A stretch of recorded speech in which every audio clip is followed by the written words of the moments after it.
কবিতা পাঠের সময় এখন। পত্রিকা থেকে কবিতা পাঠ এই পর্বে আজকে কয়েকজন কবির কবিতা পড়ব।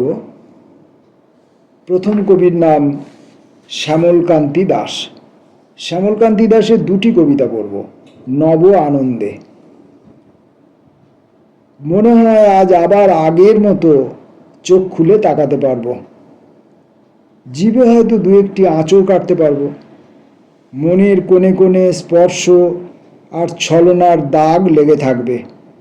মনে হয় বুক চিতিয়ে বলতে পারবো সেই সব সত্যি কথা যেগুলো আগে কোনো দিন সাহস করে বলা হয়নি। মনে হয় আজ আবার কথা বলতে পারবো। 2 পাতা 10 পাতা করে লিখতে পারবো সাদা পাতার সেই লম্বাটে বই।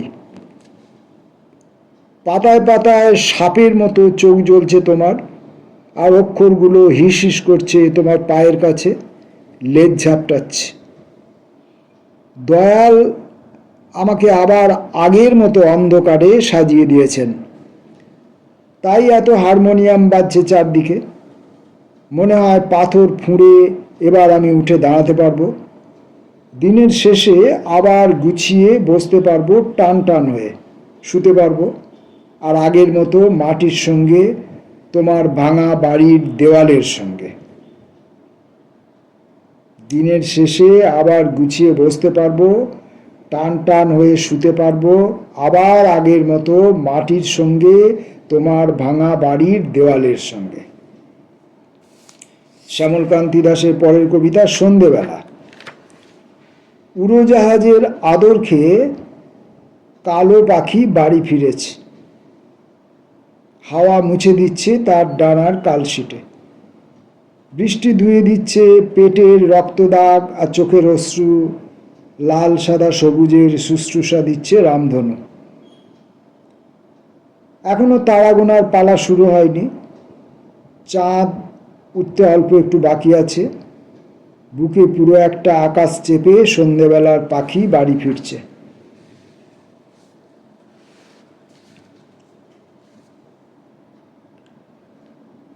কবির নাম অনুরাধা মহাপাত্র। মুখে রক্ত তুলে হে কবি আবার তোমার গান। আকোমল করুণ রিক্ত কাঠবিড়ালির মতো সজলের মেঘে স্পর্শে জাগায় নির্মাণ। আকোমল করুণ রিক্ত কাঠবিড়ালির মতো সজলের মেঘে স্পর্শে জাগায় নির্বাণ প্রাণ। অনির্বাচনীয় ছিল হিংস্রতা, অতলান্ত ক্ষত। মুখে রক্ত তুলে হে কবি আবার তোমার গান। আকোমল করুণ রিক্ত কাঠবিড়ালির মতো সজলের মেঘে স্পর্শে জাগায় নির্বাণ প্রাণ। অনির্বাচনীয় ছিল হিংস্রতা, অতলান্ত ক্ষত। আমি এভাবে পড়ি না। মুখে রক্ত তুলে হে কবি আবার তোমার গান। আকোমল করুণ রিক্ত কাঠবিড়ালির মতো সজলের মেঘে স্পর্শে জাগায় নির্বাণ প্রাণ। অনির্বাচনীয় ছিল হিংস্রতা, অতলান্ত ক্ষত। আবার তোমার ভাষা জটিল মূর্খ প্রেত দেশে আনে রণশ্রান্ত হৃদয়ের দুর্বামূলে মর্মমাখা সুর। পলাতকা বনবাণী উৎসর্গের মুক্তিতে মেশে স্পর্শহীন জলের স্পর্শের মতো জেগে উঠি দূর। অন্ধ রক্ত মুছে নিতে সতর্ক হইনি কোনোভাবে। বারবার সেতু ভাঙা, পিঠময় দাহ অলজ্জ। তবু তোমার গভীরতার রয় ভিড়ে বা নিভৃতে। দাহের কাছে ও দূরে রয়ে গেছ দুঃখ বনজ। সেতুহীন সখাহীন বিস্মৃত মরা বাঁচার অকুলে। তোমার মর্ম রাখি মর্মঘাতী সতর্কতা ভুলে। অনুরাধা মহাপাত্রের কবিতা, এই যে কবিতাটি পড়লাম, কবিতাটির নাম ছিল রবীন্দ্রনাথের প্রতি নিবেদন। কবিতাটির রচনাকাল ছিল 1417 সালের 25শে বৈশাখ। এখন আমরা অরণি বসুর দুটো কবিতা পড়ব। প্রথম কবিতার নাম ভবঘুরে।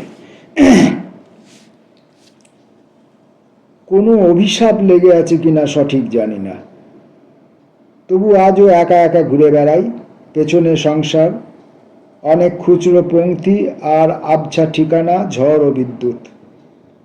কারো কারো জীবন এরকম টুকরো টুকরো নাটকে ভরে যায়। পেছনে ব্যাকড্রপ, সামনে কালো জবনিকা। কারো কারো এরকমই হয়, নাটক শুরুর আগেই ছেড়ে যেতে হয় মঞ্চ। একা একা ঘুরে বেড়াই আর শহর জুড়ে কাগজ কুচির বৃষ্টি নেমে আসে। কোনো অভিশাপ লেগে আছে কিনা সঠিক জানি না, কবে যে খুঁজতে বেরিয়েছিলাম পথে, কি খুঁজছি, কাকে খুঁজছি, আজ আর মনেও পড়ে না। অরণি বসুর পরের কবিতাটি এলেবেলে স্টেশনের কেচ্ছা। এলেবেলে স্টেশনের প্ল্যাটফর্ম জুড়ে এক গোপন গন্ধ, গুঞ্জন। এলেবেলে স্টেশন মানেই অবৈধ প্রেমের উল্লাস ও ক্ষত, অঙ্ক ও আবেগ। পাঁচবাড়ির কাজ সেরে এলো চুলে বসে আছে রাধা, আর ওই দৌড়ে আসছে রিক্সাওয়ালা কৃষ্ণ।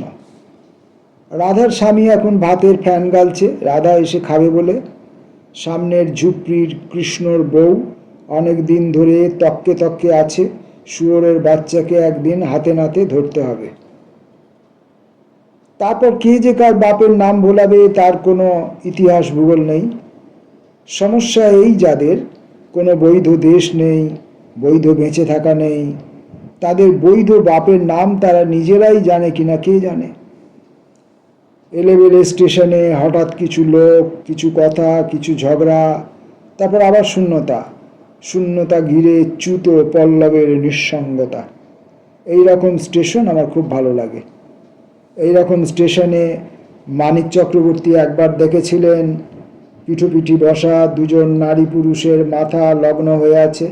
আর আশ্চর্য, এক মাথার চিন্তা, ভাবনা, আনন্দ, বিরহ খুব চুপি চুপি যেন সুড়ঙ্গ কেটে অন্য মাথার ভেতর ঢুকে যাচ্ছে। এলেবেলে স্টেশনের আলো অন্ধকারে কেচ্ছারা জমতেই থাকে।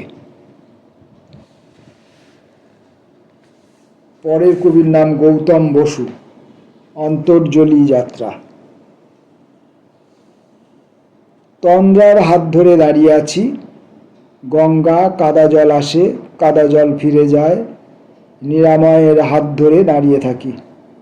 এমন কোনো গুহাকোণ নেই আকাশে, নেই এমন কোনো বনস্পতির ছায়া, যেথা সে নির্বাপিত, যেথা অস্ত্রচালনা। কলঙ্ক রেখার এই ঘন নীল তাপ, অশেষ দুঃখ রোগ শান্ত হতে পেরেছে। বাতাস আর হাওয়ার সংঘর্ষ থেকে কেউ কি জন্মায়? কোনো শঙ্খ শব্দশিখা, কোনো তিরোধানের ক্ষণ, সন, তারিখ লিখে রাখা কি সম্ভব মাটির তালুতে? অসম্ভব কবে যে সম্ভব হবে ভাবি। ভাবি এ ঢেউ বিপুলায়তন দুলছে, ত্রিজগৎ দুলছে, নৌকা গাত্রের চক্ষু, অশ্রুপাতক্ষম চক্ষু, অপলক চক্ষু, অনন্ত সময় আপন মনে দুলছে।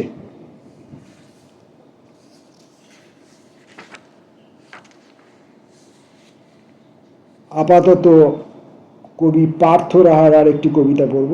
কবিতাটা একটু বড় আছে। মেলা ভেঙে গেলে।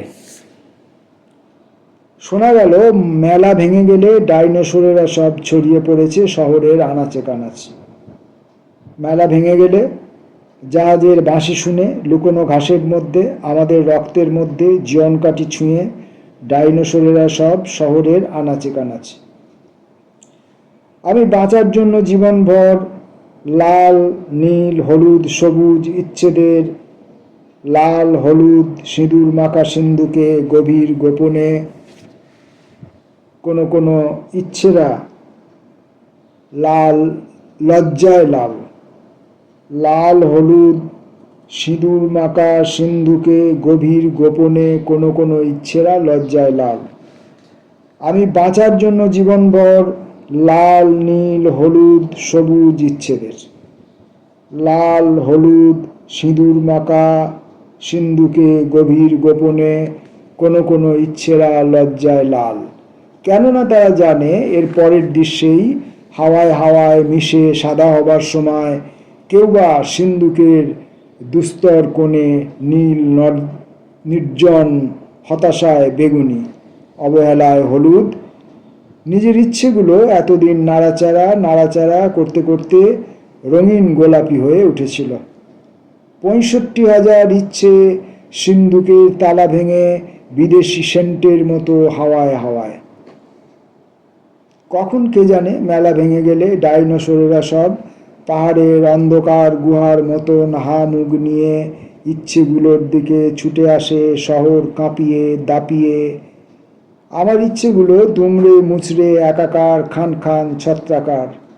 লাল নীল সবুজ সব ইচ্ছেগুলো লেজের দাপটে কালো, শ্রাবণের মেঘের মতো কালো, অন্ধকার মাথা হৃদয়ের মতো কালো।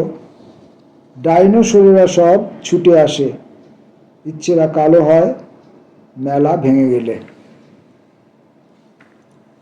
আপাতত এই পর্যন্ত।